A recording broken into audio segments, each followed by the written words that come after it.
네, 이제 두 번째 주제는요, 오늘의 하이라이트라고 할 수 있는데, 11월 FOMC 회의록 리뷰하고요. 그 다음에 오미크론이 혹시 연준 정책에 영향을 미칠까, 미칠 수 있을까, 그 여부를 한번 보도록 하겠습니다. 일단 11월 FOMC 회의록 리뷰를 해보면 매파 본색이 본격적으로 나오기 시작했다라고 말씀드릴 수가 있을 것 같아요. 꼭지별로 보면 고용에 대한 평가를 어떻게 했냐면요. 많은 참가자들이 노동 참여율이 팬데믹 이전 대비 낮다. 그러니까 이제 이게 올라가야 된다는 거죠. 그 전까지는 좀 완화적으로 하자. 그러니까는 여전히 이제 고용에 대해서 많은 참가자들이 참여율을 걱정을 하고 있습니다. 요거는 뭐 어떻게 보면은 금융시장을 완화적으로 이끌어가는데 긍정적인 거죠. 아직까지 고용이 훨씬 더 개선돼야 돼. 막 이런 거니까. 근데 반론을 펼친 사람들이 나오기 시작했다는 겁니다. 몇몇 참가자들은 아니다. 이거 구조적인 문제다. 은퇴 증가라는. 요런 얘기가 이제 몇몇 참가자들에게서 나왔고, 이게 회의록에 처음 들어가다 보니까, 그러니까는 이제 파월 의장이 11월 FOMC 성명서 발표를 할 때 은퇴 증가라는 요인을 처음으로 언급을 했던 것 같습니다. 네, 근데 여기에 대한 또 반발로 아마 이제 요 많은 참가들에 속하는 사람 중에 몇몇이겠죠. 몇몇이 아니다. 이거는 그냥 팬데믹 관련 영향 때문이다. 뭐 돌봄 서비스 이런 것 때문에 아직 고용에 못 돌아온 것 뿐이야 라고 했습니다. 어쨌든 이제 구조적인 문제다라는 시각을 가진 사람이 몇몇이 나타났다는 거. 요거는 조금 매파적입니다. 어쨌든 그렇게 받아들이셔야 되고요. 인플레에 대해 가지고서는 일단 전체적으로 뉘앙스가 예상보다도 더 오랫동안 그리고 더 높게 인플레가 나타날 것 같다라는 게 곳곳에 묻어 있습니다. 구체적으로 살펴보면은요. 몇몇 참가자들이 가격 상승이 좀 더 널리 퍼져나갔다라고 평가했습니다. 요게 이제 제가 지난달에 나왔었던 CPI를 보고서 말씀드린 건데, 이게 원래 4, 5, 6월 달에 CPI가 높게 나올 때에는 특정 몇몇 개 것들이 튀었어요. 뭐 중고차라든지 이런 것들 있잖아요. 리오프닝 관련된 것들. 그런 것들 중에 툭툭 튀는 게 있어서 아니 저런 이례적인 요인들만 내려가면 괜찮아지겠네라는 생각을 했거든요. 근데 지금은 이게 확산이 되고 있는 거고, 연준 내에서도 몇몇 참가자들은 그걸 걱정하기 시작을 했다라는 겁니다. 그래서 빨간색을 해놨고요. 그 다음으로 많은 참가자들이 인플레가 좀 더 지속적일 수 있다. 비용 상승분의 전가를 위한 기업들의 가격 인상, 그 다음에 명목 임금의 상승, 이제 인플레가 좀 더 지속적일 수 있는 요인을 크게 세 가지로 이유를 드러났거든요. 요 많은 참가자들이. 그중에 첫 번째가 비용 상승분의 이제 전가를 기업들이 하기 시작했고, 그게 가격 인상으로 나타났다. 그럼 이게 인플레 더 반영이 될 거다라는 거죠, 앞으로. 그 다음에 명목 임금의 상승이 가파르다. 이게 또 인플레에 위협적이다. 라는 거고, 저는 여기에 주목을 했습니다. 뭐냐 하면 완화적인 금융 환경. 요것 때문에 인플레가 좀 더 지속적일 수 있다라고 했습니다. 이게 이제 무슨 얘기냐 하면은 이거는 중앙은행이 이렇게 했다는 거거든요. 정부하고 중앙은행이. 그렇잖아요. 돈을 더 풀고 계속 풀고 좀 더 오래 풀고. 근데 본인들이 내린 이 결정이 인플레가 좀 더 지속적일 수 있는데 영향을 줄 수 있다라고 인정을 한 겁니다. 그러면은 인플레를 잡으려면 요 세 가지가 안정화가 돼야 되겠죠. 그러면 요 두 가지는 본인들이 건드릴 수 있는, 직접적으로 건드릴 수 있는 요인은 아니고, 요 세 번째는 본인들이 직접 건드릴 수 있는 요인이잖아요, 연준이. 그래서 저는 요게 갑자기 나타난 게 좀 쌓였고요. 그 다음에 몇몇 참가자들이, 이분들이 이제 반대로 이건 일시적이다라는 거죠. 인플레는 팬데믹 관련 영향으로 인한 일시적 현상일 뿐이다 라고 얘기했습니다. 근데 보시죠. 인플레에 대해서 팬데믹 관련 영향으로 일시적 현상이다라는 사람이 이제는 연준 내에서 몇몇밖에 남지 않았습니다. 다수가 일시적이지 않다라고 생각은 하고 있는 거죠. 그 다음에 경제의 불확실성 요인이 무엇이냐, 요거 항상 넣거든요. 그게 첫 번째가 노동시장을 꼽았는데, 그러면서 구체적으로 노동 참가율의 진화라고 했습니다. 그러니까 요 말은 아까 이거랑 같은 거죠. 구조적인 문제. 여기선 사실 몇몇 참가자들이라고 했지만 경제 불확실성 요인으로 가서는 이게 첫 번째 요인으로 꼽힐 정도로 갑자기 혜성처럼 등장을 합니다. 그러니 이제 성명서 발표할 때 얘기할 수밖에 없었을 것 같아요. 구조적으로 고용시장이 변했다. 그렇다라는 말은 구조적으로 완전 고용은 우리가 팬데믹 이전에 생각하면 안 되고, 그러니까 막 훨씬 더 시간이 걸리는 게 아니고 조만간 완전 고용일 수도 있다라는 거죠. 이거 굉장히 긴축적인 얘기입니다. 그 다음에는 이제 늘 했던 얘기, 공급망 교란, 뭐 이런 얘기 했고요. 그 다음에 이제 경제 불확실성으로 너무 과열될 리스크, 너무 다운될 리스크, 이제 업사이드, 다운사이드 리스크도 적거든요. 업사이드는 수요가 생각보다 강할 수도 있다. 생각보다 고용시장이 타이트하다면 업사이드 리스크가 있다. 지금 가계의 높은 저축이 소비로 이어지면 빠르게 이런 얘기했고요. 다운사이드 리스크로는 이제 코로나 재확산을 예로 들었습니다. 근데 요 정도만 해놓고 그냥 끝내면 되는데 구체적인 멘트들이 사실은 이게 누 변이하고 같이 하면 별로 좋은 얘기는 아닙니다. 무슨 얘기냐면 코로나가 재확산이 되면 경제 활동을 낮추게 될 것이고 이건 뭐 당연한 거죠. 그러면 경제 성장이 뚝 떨어질 수 있죠. 그리고 가격은 높이는 압박을 가하게 될 것이다 라고 했습니다. 왜냐하면 지금 연준의 스탠스는 뭐냐 하면 인플레가 오는데 주요한 요인은 코로나로 인해 가지고서 사람들이 일자리도 못 돌아가고 공급망이 교란된 그 요인이 제일 크다라고 얘기를 하는 겁니다. 그러면은 코로나가 다시 또 재확산된다? 그러면은 경제 성장률은 뚝 떨어지고 인플레는 더 올 수 있다라는 얘기를 한 것이죠. 불황 더하기 인플레, 스태그플레이션이 코로나가 재확산되면 올 수 있다라는 멘트를 넣은 거라고도 좀 더 과격하게 생각하자면 볼 수가 있습니다. 예. 그래서 이 멘트가 좀 개인적으로 쌓였고요. 테이퍼링의 속도에 대해서는 몇몇 참가자들이 이미 11월에 결정을 내릴 때 아니 우리 지금보다 더 빠른 속도로 해야 돼요 라고 얘기를 했다는 거고요. 매파적인 발언이죠. 그 다음에 다양한 참가자들이 만약에 인플레가 높게 계속된다면 테이퍼링의 속도를 높이고 금리도 올려야 한다 라고 얘기했습니다. 그러니까 12월 달에 속도 조절이 가능하다는 거죠. 더 빠른 속도로. 그 다음에 이제 많은 사람들이 11월 FOMC 때 페이션트라는 인내심이란 단어에 굉장히 집중을 했습니다. 정말 많은 분들이 인내심, 와 역시 연준은 우리 편이구나. 굉장히 증시의 완화적인 그런 환경을 만들어주려고 엄청 노력하는구나. 그래서 인터뷰에서 회의 끝나고 하는 인터뷰에서 인내심이란 단어를 저렇게 여러 번 사용을 하면서 사람들이 긴축적이지 않을까라는 우려를 가진 그거를 아주 그냥 우려를 불식시켜줬구나라고 찬양까지 갔었죠. 거의 제가 볼 땐 그런 느낌이었어요. 너무 많은 분들이 그놈의 페이션트라는 단어 3번 나온 거에 환호를 너무 많이 하시더라고요. 근데 실제로 테이퍼링 속도 요 구문에 들어가서는요. 첫 단락이 이거였고요. 두 번째 단락이 이거였고요. 맨 마지막에 나옵니다. 많은 참가자들이 그러니까 일단 순서에서부터 많이 밀려 있고요. 그 다음에 많은 참가자들이 반면 공급망 등 불확실성이 높기에 인내심을 가져야 한다라고 페이션트 13쪽인가 4쪽 되는 그 회의록에서 딱 한 번 여기에 나옵니다. 그것도 테이퍼링 속도 부분에서 제일 끝부분이에요. 중요한 게 아니었겠죠. 제가 볼 때는 파월 의장이 좀 과도하게 했던 게 아닌가라는 생각을 합니다. 그래서 회의 분위기만 봤었을 때는 절대로 페이션트를 강조한 것은 아닌 것으로 느껴졌고요. 그 다음에 이게 앞부분에 이게 나와요. 뭐냐 하면은 12월 중순에 자산 매입 스케줄은 다음 FOMC 미팅 직전에 발표가 된다라고 했습니다. 예.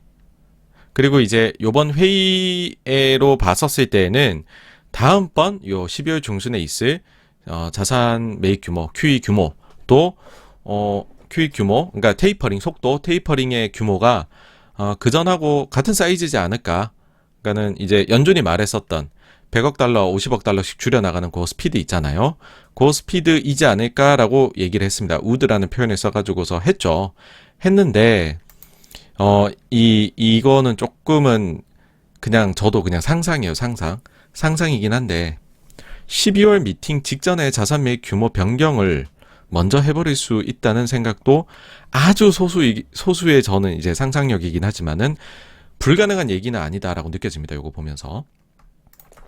왜냐하면 이거 이제 그 자산 매입 관장하는 거는 뉴욕 연준이거든요. 그래서 뉴욕 연준에 들어가시면은 QE나 테이퍼링 관련된 것들은 여러분들께서 정보를 많이 보실 수가 있어요. 근데 보시면은 여기 이제 그 다음 달 이제 자산 매입에 대해 가지고서는 다음번 그 스케줄 발표가 12월 13일에 있습니다. 12월 13일에 있는데 근데 다음번 FOMC는 15일에 있습니다, 여러분. 그리고 그 사이에 지금 연준 위원들이 굉장히 중요하게 생각하는 월간 고용 보고서, 그 다음에 소비자 물가는 12월 3일하고 10일로 다음번 자산 매입 규모 발표보다 앞서 있어요. 만약에 이 두 숫자가 긴축적인 방향으로 나온다라고 해버리면 자산 매입 규모에서 변경이 생길지도 모르겠다는 생각이 듭니다. 그래서 이것도 봐야 될 것 같아요. 13일에. 그럼 결론적으로 86번가 보기에는 앞으로도 계속해서 연준이 매파적일까라고 하면 저는 그렇다라고 생각을 합니다. 그 이유는 첫 번째로 고용이 좋아요. 아니 52년 만에 신규 실업수당 청구 건수가 제일 낮게 나왔대잖아요. 이렇게 고용이 잘 나오는데 긴축의 시계를 늦출 수가 있을까? 다음 주 금요일이면 월간 고용 보고서가 나옵니다. 지금 컨센서스가 53만 증가에 실업률이 4.5%입니다.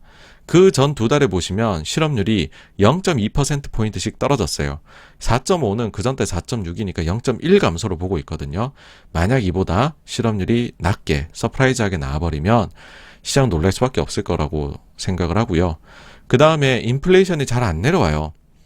PC 물가 나온 거 보시면은 지금 91년 이래 최대 폭인데 근데 전월 상향 수정된 것까지 하면 예상보다 높게 나온 거거든요.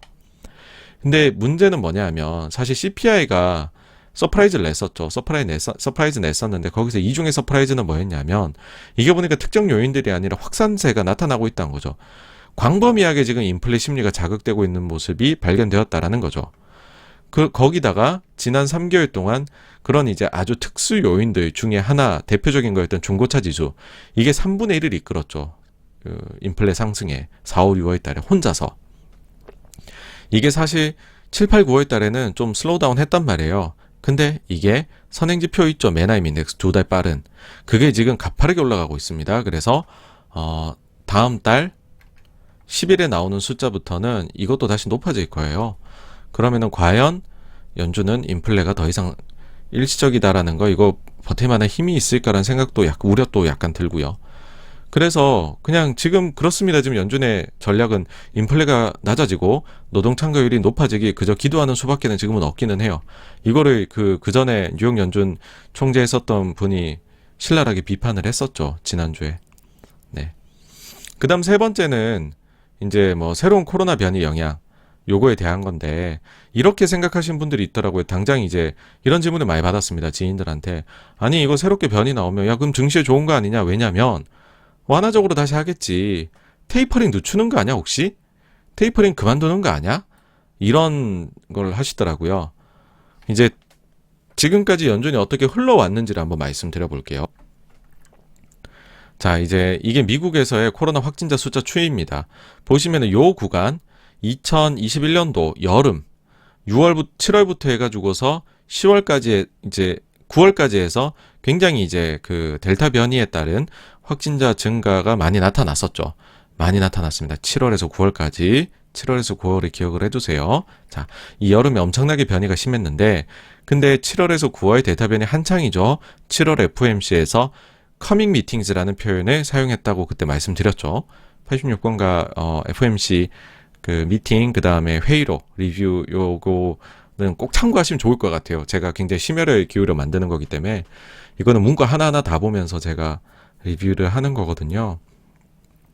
근데 보시면은 델타 변이가 한창 진행 중인 7월에 커밍 미팅즈라는 표현을 써가지고서 여기에 대해 조금 말씀드리자면 이 표현을 쓰면 관례에 따라서 이후 두 번째 회의에서 테이퍼링이 나온다는 겁니다. 그게 왜냐하면 2013년도에 테이퍼링 할 때에도 이 표현이 나오고 그 다음 두 번째 미팅에서 테이퍼링 결정이 실제 있었습니다.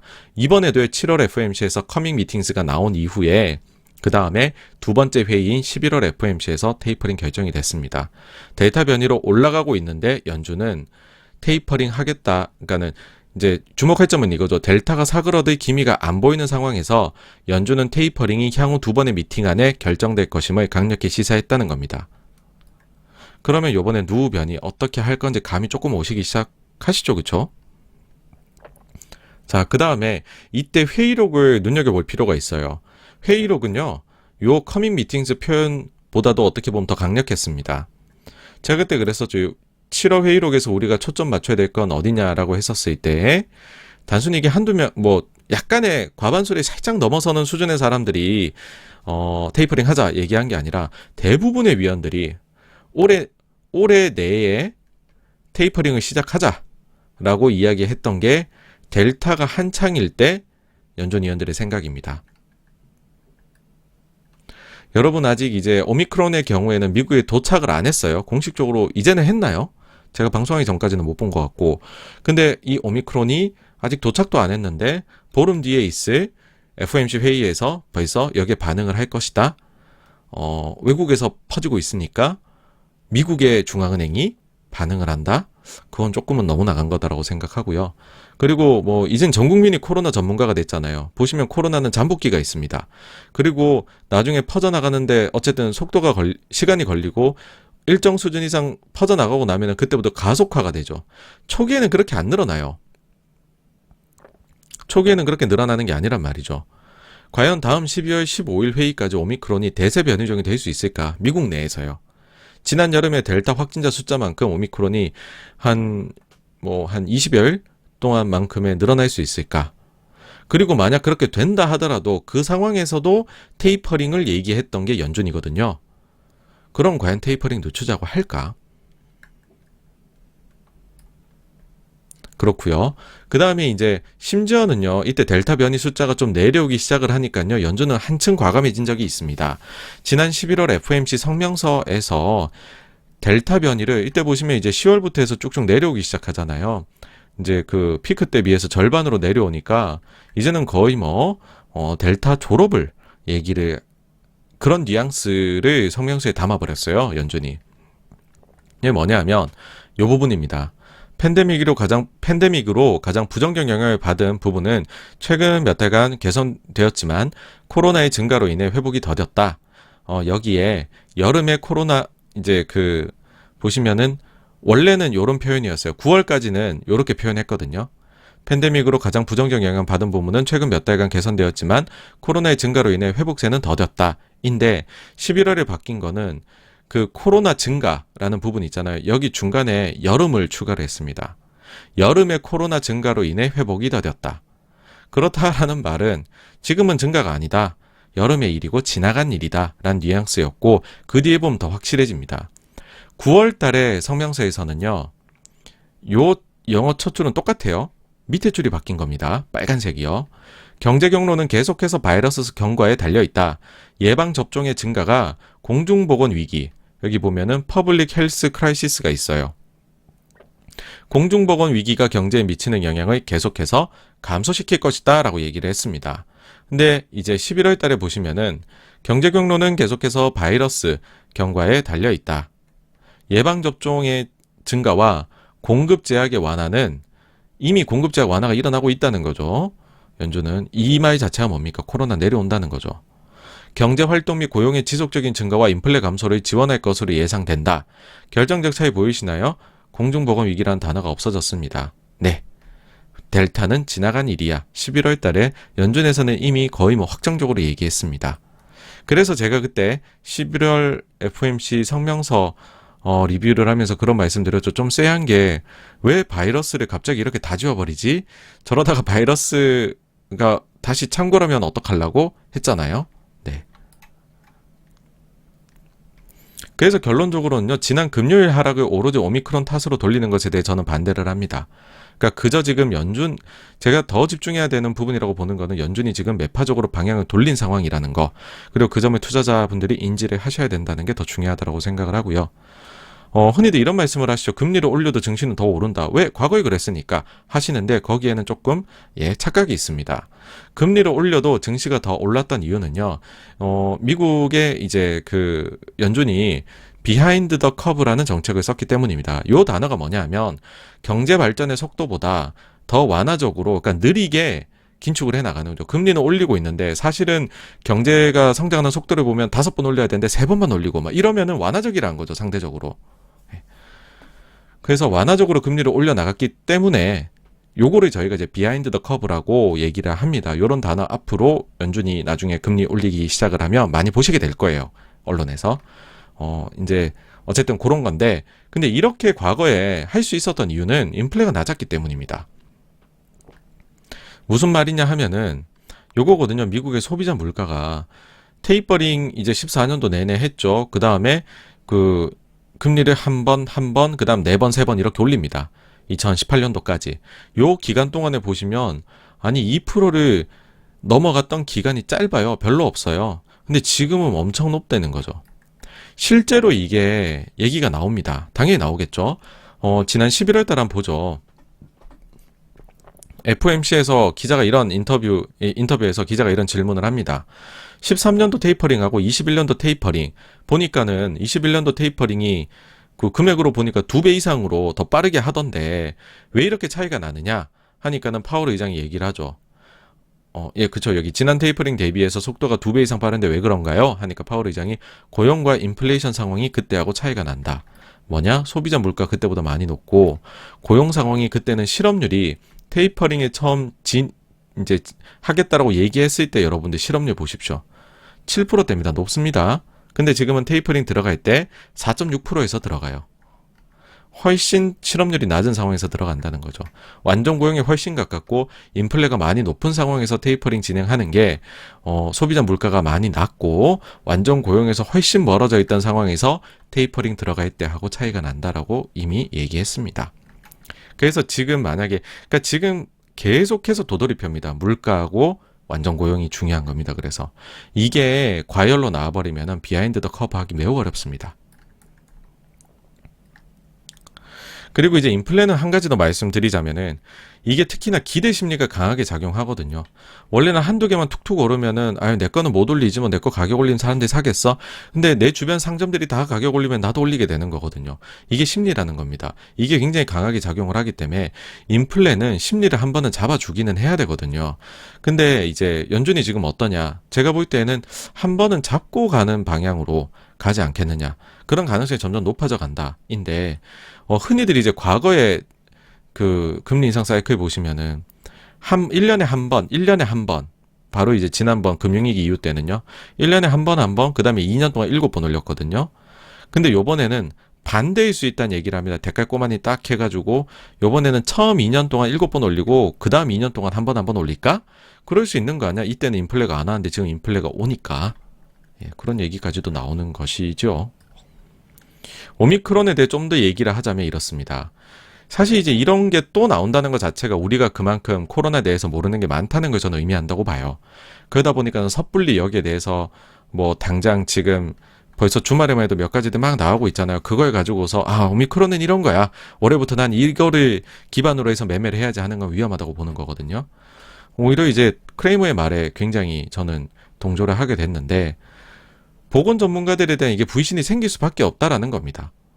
그러니까는 이거 처음엔 코로나만 좀 넘기면 된다 그래서 거리두기 하면 된다 그랬다가 마스크 쓰면 된다 그랬다가 그 다음에 백신 맞으면 된다 그랬다가 델타보다 강한 변이는 없다 그랬는데 이제는 또 누구까지 나오고 그럼 또 부스터샷을 맞니 많이 했는데 이젠 맞아야 되는데 그냥 부스터샷도 아니고 이 특화된 부스터샷을 또 맞아야 되고 이렇게 자꾸 가고 새로운 백신 개발이 또 몇 주 안에 될 거니까 또 그거 맞아야 되고 사실 기존부터 정부의 이런 방법이 마음에 들지 않았던 사람들이 많았을 거예요. 자유를 희생하며 참아온 사람들이죠. 이 사람들이 과연 더 믿어줄까요? 반대론자의 숫자는 전 증가할 수밖에 없다고 봅니다. 그럼 그 전만큼 잘 따르지 않을 가능성 충분히 있다 보고요. 그리고 연준하고 미국이 정부가 실책을 꽤 저지른 게 있다라고 생각을 해요. 뭐냐 하면 연준이 사실 본인들이 이제 이런 걸 인정했으면 됩니다. 우리가 통화정책을 좀 더 과격하게 완화적으로 폈던 것 같다. 아니면 재정정책이 꽤나 좀 이제 과감하게 나왔던 것 같다. 근데 경제의 회복 속도가 생각보다 빨라서 인플레가 오는 것 같다. 이런 것도 영향을 미쳐서. 그러니까 재정 통화 조금은 걷어들여야 되는 거일 수도 있다. 이런 얘기를 섞어서 했으면 모르겠는데 오로지 인플레 높게 나오는 거하고 고용시장이 타이트한 거를 코로나랑 연결지어 갖고서 코로나 불확실성 때문에 우리가 섣불리 판단 못해요. 라는 얘기 너무 많이 했어요. 코로나로 인해 일자리 구하기 꺼려하고 공급망 교란이 발생했다. 그래서 노동 참가율이 낮아지고 인플레가 높아졌다. 그러면은 코로나만 낮아지면 사실 모든 문제가 해결되는 것처럼 들렸던 거죠. 근데 여기서 만약에 진짜로 오미크론이라는 게 변종이 주 변종이 돼가지고서 확 증가해버리면 어떻게 합니까? 그러면은 이제 이런 상황이 되는 거죠. 연준 외부 사람들이 그러니까는 이제 코로나만 낮아지면 다 해결되는 건데 코로나가 다시 높아지면 이 문제가 다시 심화가 돼버리는 거잖아요. 근데 재정통화정책은 이거의 변수가 아니라면서요. 그렇게 돼버리면 코로나는 사실 연준이든 정부든 컨트롤할 수 있는 게 아닌데 그걸 너무 정책의 주요 변수 한가운데에다가 넣어버리고 나니까는 외통수로 자꾸 가는 거죠. 논리 자체가 굉장히 이게 어떻게 보면은 좀 이게 좀 뭐라 그래야 될까요? 약삭빠르게 얘기해야 돼요, 사실. 사실 나는 당장에 오른쪽도 갈 수 있고 왼쪽도 갈 수 있고 앞으로도 갈 수 있고 뒤로도 갈 수 있어 라는 식으로 얘기를 해야지 나는 오직 이 방향만 갈 거야 라고 지금은 얘기를 둔 꼴이 되는 거거든요. 그래서 좀 더 정책적 유연성을 발휘할 수 있는 멘트들을 하는 게 낫지 않을까, 지금이라도요. 그런 아쉬움이 좀 남습니다. 그럼에도 불구하고 이런 얘기 하실 수 있죠. 지난주, 야, 그래도 시장이 좋아하는 그 86번간 파월이 되는 게 더 좋다면서 그 파월이 재선임이 됐는데 왜 이렇게 시장이 약하냐, 무슨 문제가 도대체 있는 건가. 근데 저는 요 한 단어, 사자성어 말씀드리고 싶어요. 만시지탄입니다. 이미 때를 좀 너무 많이 놓쳤어요. 간을 좀 그만 봤으면 합니다.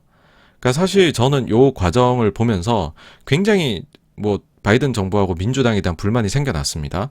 뭐냐 하면은 연준 의원들은 연준의 규정에 따라 가지고서 매매를 했고, 그리고 그 매매가 작년에만 한 게 아니라 그 전년도 그 전전년도에도 했었고, 심지어 파월 의장은 2018, 19년보다 매매를 더 적게 했어요. 근데 그거를 윤리적인 문제로 이슈화해서 끌고 갔고, 연준 의장이 재선임이 되는 데에 한 몇 달 정도 시간을 허비를 해버렸죠. 그게 결정되는 데 있어가지고서. 그리고 그 스캔들에 휘말렸던 지역 연준 총재 2명은 바로 불명예 사임했습니다. 그러면서 민주당이 내세웠던 인물은 브레이나드였죠. 근데 브레이나드가 이 지역 연준 총재들하고 이 윤리 그 매매 관리 감독 하시는 분이거든요. 근데 그분은 부의장으로 승진하셨어요. 관리 감독, 한마디로 우리나라 LH 사태 같은 게 터졌는데 그 밑에 있던 사람들은 다 날리고 그 위에 그거를 관리 감독하는 사람은 승진을 시킨 거죠. 왜냐? 민주당이니까. 심지어는 의장이 될 뻔했죠. 그리고 심지어는 여기서 한 가지 더 말씀드리면은 미국의 지금 그 의회 하원 의장 하고 있는 낸시 펠로시 같은 경우에 연준 얼마나 거기도 날카롭게 비판을 가합니까? 그분 같은 경우에 본인하고 남편 계좌로 주식을, 미국 주식을 사고 판 정도가 아니라 개별 종목 콜옵션을 매매를 하셨잖아요. 환경정책 나오기 전에 환경 관련주 콜옵션 사고 했는데 그분들은 괜찮잖아요. 그쵸? 근데 연준의 사람들은 법을 지켜서 했는데 매매 조금 ETF 한 것도 문제가 됩니다. 그쵸? 그래서 너무 정치적으로 끌고 가다가 시기를 너무 많이 놓쳤다라고 생각합니다. 왜 그러면 이제 좀 제가 많이 딴 데로 샜는데, 왜 시기를 놓쳤다라고 생각을 하느냐라고 하면은, 저는 그겁니다. 파월 의장은 사실은 막 그렇게까지 심지가 있는 사람은 아니에요. 그러니까 약간은 나쁘게 말하면 쫄보라고 얘기를 할 수 있습니다. 그러니까는 2018년도에 좀 강단 있게 나갔다가 와르르 무너지는 거 보고 그때부터는 완전 시장 친화적으로 변했거든요. 완전 시장 친화적으로 변했는데, 이분 입장에서 재선임은 진짜 참 되고 싶은데, 연준 의장이 또 한 번 되고 싶은데, 근데 이게 자꾸 미뤄지니까 아마도 여기서부터는 저의 뇌피셜입니다. 사실은 좀 더 빨리 그 긴축적인 멘트들을 하고 싶었는데 그걸 못하고 계속적으로 완화적인 멘트들을 하게 됐던 것이 아닌가라고 생각을 합니다. 그러니까 이게 무슨 말이냐면은 본인이 재선임이 돼야 되는데 그거를 코앞에 두고서 부정적인 이제 긴축적인 멘트를 쏟아냈다가 아니면 테이퍼링 시기를 앞당겼다가 증시가 와르르 무너지면 조정 5% 10% 받으며 과연 재선임에서 그게 도움이 파월에게 될까 안 될까라는 거죠. 삼척동자도 합니다. 안 되겠죠. 그러니까 파월은 계속해서 나와가지고서 비리기적인 멘트만 했던 거다라고 전 생각을 해요. 근데 만약에 진작에 결정돼서 당신은 이제 추가로 4년의 임기가 더 있습니다. 좀 더 거국적으로 길게 미국을 위해서 긴 시계를 가지고서 스코프로 가지고서 정책을 결정하십시오라고 했으면 제가 볼 때는 좀 더 빨리 진작에 여름에 매파적 발언해가지고 시장의 열기를 쭉쭉 빼면서 건전하게 갔을 거다라고 생각을 합니다. 사실 파월이 그런 시도를 안 했던 게 아니에요. 지난 4월달 FOMC 끝나고서 인터뷰에서 파월이 조금은 쇼킹한 발언을 했었죠. 뭐냐면 프로스란 발언합니다. 이게 이제 그 우리말로 하면 거품인데 거품 두 가지가 있죠. 버블이 있고 프로스가 있어요. 거품이란 건 진짜 비누방울 같은 거 퐁함 터지는 거, 진짜 막 IT 버블 같은 거 우리가 버블이라고 하고, 프로스는 이제 커피 시키면은 카푸치노 시키면은 위에 조그맣게 공기방울 그 방울 있지만은 그게 바늘로 한다고 터지는 게 아니잖아요. 세게 후 불어야지 이게 날아가는 거잖아요. 그러니까는 그 비누방 거품이긴 한데 좀 덜 거품인 거예요. 네, 좀 더 단단한 거품. 그래서 증시가 자산 시장에 프로스가 있다 이래버리면 버블 정도는 아니지만 그래도 좀 비싸다. 요거 나오고 어땠는지 아세요? 2달간 미국 증시가 요 프로스 발언 나온 달에 고점을 못 넘어갑니다. 그러니까 힘을 한번 살짝 빼고 갔어요. 이때 당시에. 그러니까 원래 이게 이제 파월 의장만 이런 식으로 하는 게 아니고요. 그 전에 옐런도 보면은 프로스라는 단어를 몇 차례 썼었고요. 3번인가 2번인가 썼었어요. 아니면은 뭐 그런 것들 하죠. 뭐 밸류에이션이 뭐 so much stretched 됐다. 뭐 이런 표현을 쓴다든지 아니면 바이오 주식 쪽이 조금 뭐 열기가 있는 것 같다. 이런 식으로 해서 상당히 이제 톡톡톡톡 건드려 줍니다. 자산시장이 너무 나갈 것 같으면 야, 너 산이 높으면 골도 깊어. 좀 오르는 거는 맞는데 좀 천천히 갔으면 좋겠어. 뭐 이런 말들을 해주거든요. 근데 사실 하반기 들어와가지고서는 특히 10월 달부터 해가지고서는 미국 증시가 다른 나라하고 차별화되게 독야청정 올라가는 그 동안에 파월은 단 한 차례도 증시의 밸류에이션은 계속 올라가는데 걱정하는 발언 안 했습니다. 왜냐? 재선임 앞두고 있으니까요. 뭐 저의 생각이긴 하지만은 그러다 보니까는 이미 사람들 사이에서는 너무나도 유포리아를 느끼도록 만들었고 그 뒤에 이제 파월을 선임하니 만시지탄이라는 생각을 하는 거죠. 바로 11월 달 FMC 그 다음에 회의록 공개 때도 그래요. 인터뷰 때는 인내심 얼마나 부르짖었습니까? 근데 막상 회의록 보니까 인내심 별로 중요하지도 않은 단어인데 그쵸? 자, 그러면 이건 지나간 일이고 파월 입장에서 이제 재선임되면 어떻게 할까? 그러니까 뭐 똑같습니다. 아까 말씀드린 것처럼 이제는 4년을 내다봐야 되잖아요. 자, 본인이 인플레이션의 망령을 되살아나게 한 실패한 연준 의장이라는 평가는 받고 싶지가 않을 거잖아요. 그러면 인플레이션을 임기 초기에 제어하려는 움직임을 보이지 않을까라는 게 저의 개인적인 생각입니다. 예. 그리고 이게 오히려 민주당 의원들한테도 좋을 수도 있을 거다라는 생각을 해요. 왜냐하면 지금처럼 그러니까 그저 코로나가 개선이 되고 그래서 공급망 교란이 해소가 돼서 그래서 비로소 기업들이 다시 정신 차리고 막 가격을 다시 뭐 달러 추리가 1달러 25였던 거 1로 내리고 뭐 이렇게 해야지 인플레 내려가는 거잖아요. 뭐 그런 아름다운 그림을 그저 희망하고 있는 상황이잖아요. 사실 지금은. 근데 누구 같은 거 나왔는데 뭐 어떻게 손 쓸 것도 없고. 근데 지난 11월 FOMC 인터뷰에서도 얘기가 나왔듯이 만약에요. 인플레이션이 빠르면 2분기 아니면 3분기에 내려올 것이다. 뭐 이런 식으로 기대한다 이렇게 얘기를 했는데 만약 진짜 이렇게 된다. 라고 하면 한번 가정을 해보세요. 상상해보세요, 여러분. 자, 이렇게 해서 슬슬 내려오기 시작하는데 그렇다고 그 속도가 좀 6%인 속도가 갑자기 뭐 0% 이렇게 되진 않을 거잖아요. 이렇게 내려올 거란 말이에요. 살살살살. 그러면은 지금 같은 그러니까 그러면은 이게 잘못해버리면 3분기부터 해가지고서 높은 인플레가 완만하게 내려오기 시작을 하게 될 텐데 그러면 중간선거가 11월 8일입니다, 여러분. 이미 이때까지 사람들은 야 민주당이 잡았더니 인플레이션 너무 심하게 와 라는 인식만 있고 한 달 정도 빠진 것 가지고서 뭐 우리나라로 예를 들어 볼게요. 집값이 4년 내내 올랐는데 4년 뭐 4년 10개월 내내 오르다가 한두 달 똑 떨어졌다 해가지고 선거 들어가가지고 저희가 집값 내렸습니다 하면은 투표할 때 믿겠냐는 거죠.